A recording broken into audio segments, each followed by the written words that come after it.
Hi, I'm Dell with Healing Frequencies Music, and I am back for part two of the frequencies of creation. And hopefully, the cat will not knock the computer over.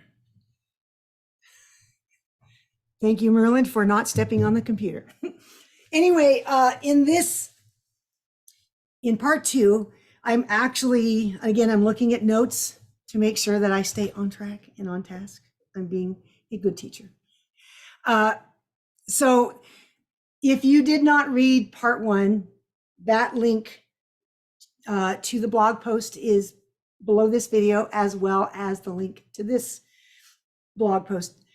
It really is important to check out part one before you listen to this one, because some of this information won't make sense until you've read part one. And again, I'm sitting at my piano for demonstration purposes.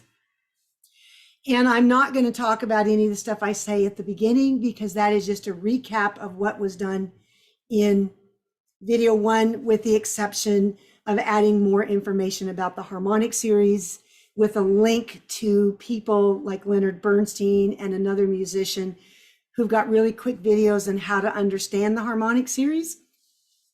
All right. So in the intro of this blog post, I say there's four things we're going to discuss. Number one is the note that was at the beginning of time, which was an F sharp. Mark Whittle played the note like on a flute, put it in a flute synthesizer or whatever. And I'm like, okay, let's figure out what this note is. So I figured it out, and I'm like, F sharp. All right, fine.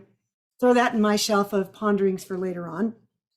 Then we're going to talk about the Hebrew letter frequencies, then the God interval, and how the God interval fits into creation. Those are the four things that we're going to look at in this particular one.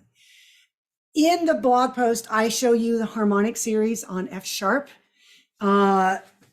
which is your fundamental frequency, octave, perfect fifth higher, perfect fourth higher. Then you have your major third, then your minor third. Those are the first six, which spells out an F sharp major triad. On the piano, it's all black keys. The fun you get to do with having just black keys. Anyway, so Mark Whittle says that at the beginning of creation, the first sound that came out was this F sharp, or an F sharp. Then the first harmonic heard was the minor third, which would be the A above an F sharp. Then that morphed into the major third. So I'm going to play those three intervals I'll play those three notes without talking so you can hear it. So the fundamental with the first harmonic at the beginning of creation, which is the minor third, morphing into the major third. Here it is again.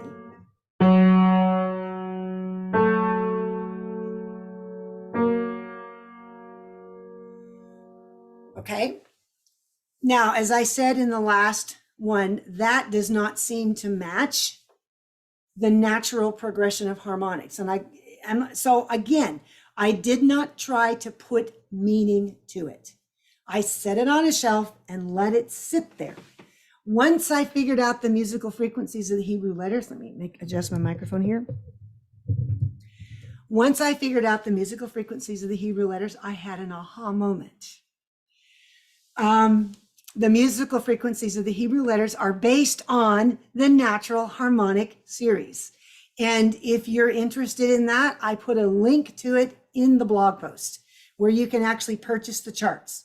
And I think it's $10. You get all my charts, my frequency charts. You get the big pamphlet that explains how I came up with it and blah, blah, blah, blah, blah. So you get all that if you're interested in geeking musically out on the musical frequencies of the Hebrew letters. This is when I started to realize that intervals were also important. But there's more to this story because there's many dimensions of understanding. And even though it doesn't seem like the notes at the beginning of sound have anything to do with the God frequencies, key signatures are all related. The musical frequencies of the Hebrew alphabet are all based on keys. So for example, the note Aleph or the letter Aleph is based on the key of C. So it's a C major scale. Or it could be a C minor scale. Or, it can be a pentatonic scale. It can be any of the modes. It can be an Eastern scale. It's just C is the fundamental frequency. So at some point, you're not going to get it wrong because all of the notes are there. It's just that some are more important and more strongly heard than others. So when you're looking at the name of God, which is Yod, He, Vav, He, or as the Hebrew people say it, is Yahweh.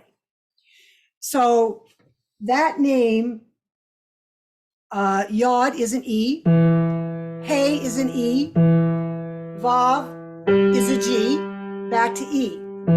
So this is a minor third up, Yod, He, up a minor third, Vav, back down a minor third, He, Yod, He, Vav, He. That is a minor third.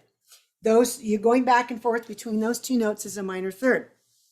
Now they say, some Hebrew scholars say that to make Yeshua out of that, you just put a shin in the middle of the Yod He and shin in the middle of that. So it's Yod He Shin Vav He.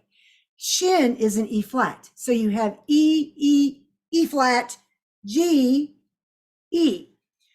Yod, E, He, E, Shin, E flat, Vav, G, Shin, He, E. So it sounds like this.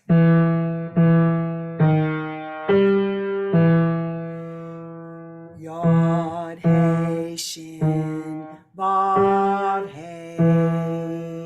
Okay, so this is what we call a unison because E to E is a unison. Then you go down a minor second to the E flat. Then up to the G is a major third. Then you go down to the E, which is a minor third. So the two intervals represented in the name of God are minor thirds and major thirds. And I believe that going down a half step to the E flat is a transition because the most two prominent intervals are the major and the minor third. Okay, go back to the sound at the beginning of creation. What are the two main harmonics that came out of the sound? Was the minor third first, followed by the major third. The minor third morphed into the major third. The sound at the beginning was already there, but it was the first voice heard that scientists have been able to measure in the cosmos. So therefore, I say in the blog post, at the beginning was a sound. Out of that sound, the voice of Yahweh was heard, which then morphed into the voice of Yeshua. Together, they began the creative process. Now, some may say, well, at the beginning of creation, you had the F sharp and the A. Going to the A sharp, well, those are different notes, but they're still major and minor thirds. But they are related music theory-wise to the Yod He Vav He in a different key. Keys all have relationships. The key of E and the key of F sharp have a relationship with one another. It's, you have to do analysis. It's like our chord progressions. It's part of a chord progression that works together. And I'm not going to go into any of that. So, because people will question, well, it's different notes. Well, they're related. Keys are related, and you hear it through the circle of fifths. If I play a C major chord, then I add a seventh, then all of a sudden I modulate it once to go to the key of F. Then I play a seventh at the F, then I'm going to go to B flat. Then I play a B flat 7, and it's going to go to E flat. And you go all the way around. So the keys are all related, some more closely than others. So that is one of the reasons that I can explain how, even though they're different notes, the interval is the same. And I'll go into more of that in a later video, but the next video, we are going to discuss how F sharp is part of human DNA. So let that wet your whistle for part 3 of the Frequencies of Creation series. Enjoy the blog post.